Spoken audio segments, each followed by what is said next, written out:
ప్రార్థన ద్వారా ఇది అవ్వదు అని చెప్పగలిగింది ఏదీ లేదు. ఇప్పటి వరకు మనం ఎన్నో సాక్ష్యాలు విన్నాం, ఎన్నో మన కళ్ళతో చూసాం.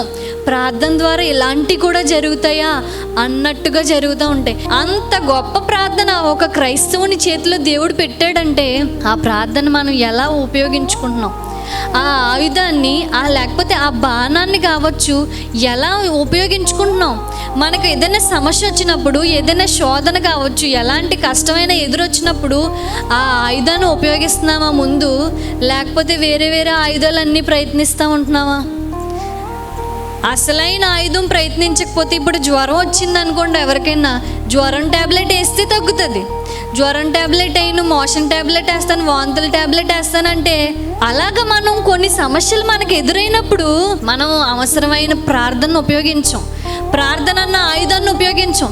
ఆ ఆయుధం వేస్తాను, ఈ ఆయుధం వేస్తాను, వాళ్ళ దగ్గరికి వెళ్తాను, వీళ్ళని అడుగుతాను, లేకపోతే వాళ్ళు నాకు చేస్తాను అన్నారు కదా, మాట ఇచ్చారు కదా, వాళ్ళ దగ్గరికి వాళ్ళు అడిగితే చేసేస్తారు అని వాళ్ళ దగ్గరికి వీళ్ళ దగ్గరికి వెళ్ళి ప్రయత్నాలు చేస్తూ ఉంటాం.